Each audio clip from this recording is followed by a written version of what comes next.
New Yorkut, por që është për të përshëndetur dhe realisht është një argument të cilën dhe ne kemi ngritur përpara gjykatave shqiptare, është vendimi i gjykatës së lartë të kantonit Zyriut, i cili ka pohuar dhe ka afirmuar plotësisht që këto lloj përgjimesh përbëjnë cënim të sovranitetit. Duhet kemi parasysh që Franca ka interferuar në komunikimet brenda territorit të Republikës së Shqipërisë, pra komunikimet me disa shtetave shqiptare në një platformë të serverave të cilët ndodheshin në Francë. Dhe pa marrë një aprovim nga autoritetet shqiptare. Pa marrë një aprovim nga autoritetet shqiptare. Ne kemi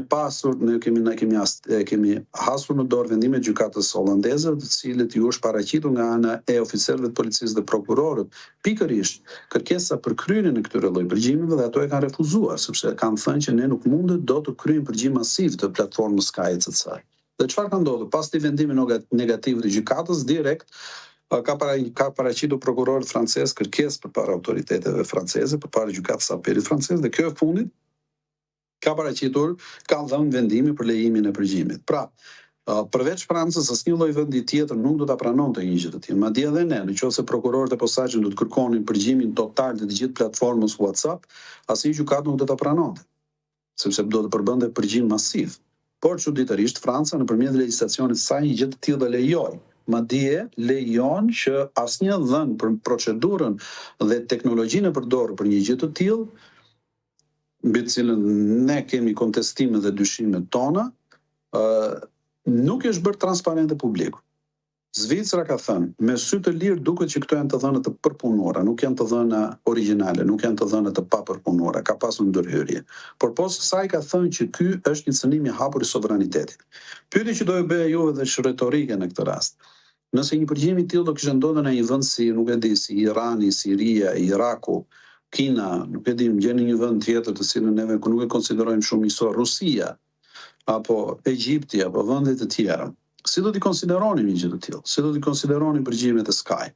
A do t'i konsideronim ne si pranueshme? A do t'i kërkonim atyre nëpërmjet letër porosisë vënien në dispozicion të këtyre lloj përgjimeve dhe përdorimin e tyre përpara gjykatave shqiptare? Kurse si jo. Por çuditërisht neve mjaftohemi vetëm me argumentin dhe vetëm një që neve i marrim si të mirëqenia sepse Franca është një vend që respekton të drejtat e njeriut.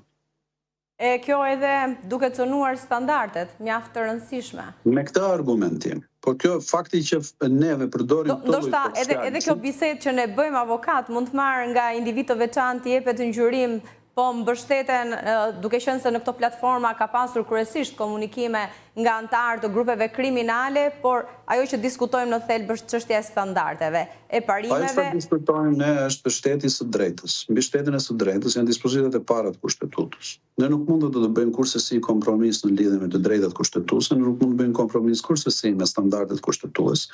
Në qoftë se një prokuror i posaçëm apo kushdo prokuror në Republikën e Shqipërisë kërkon që të iniciojë një çështje, ai do ta bëjë atë vetëm i prova të marra në mënyrë të ligjshme, dhe ky është neni 32 i kushtetutës.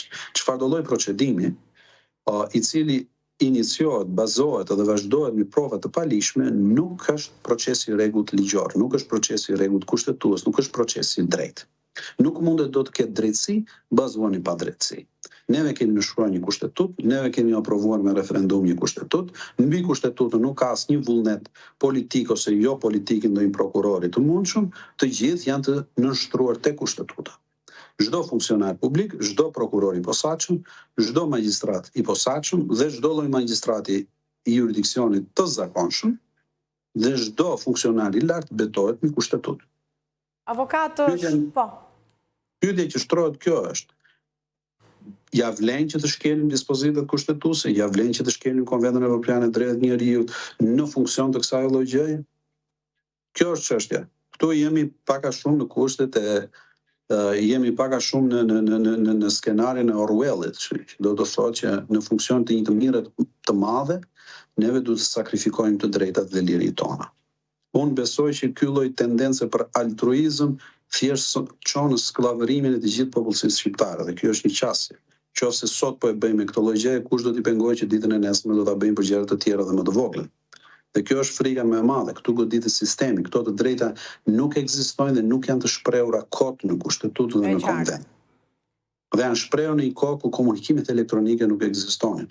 Kushtetuta është e vitit 1952 dhe është nënshkruar në pjesë më të madhe nga drejtues shtetes të cilët përfaqësonin parti konservatore, të cilët ishin motamo nga partizantë e garantimit të paprekshmërisë dhe drejtave dhe lirive të njeriu dhe të interferencës shtetërore. Avokat, shumë kënaqësi t'u kisha në këtë komunikim. Faleminderit për kohën. Faleminderit edhe juve për ftesën. Gjithë mirë, mirupafshim. Shkojmë në një hapësirë të shkurtër publicitare, kthehemi pas pak, do t'jemi me zhvillimet që lidhen me Kosovën, vijon numrimi i votës preferenciale, cilët janë kandidatët më të votuar deri tani, e nga ana tjetër, çfarë pritet të ndodhë me krijimin e qeverisë së re, ku do të mbështetet Kurti 3. Pas pak.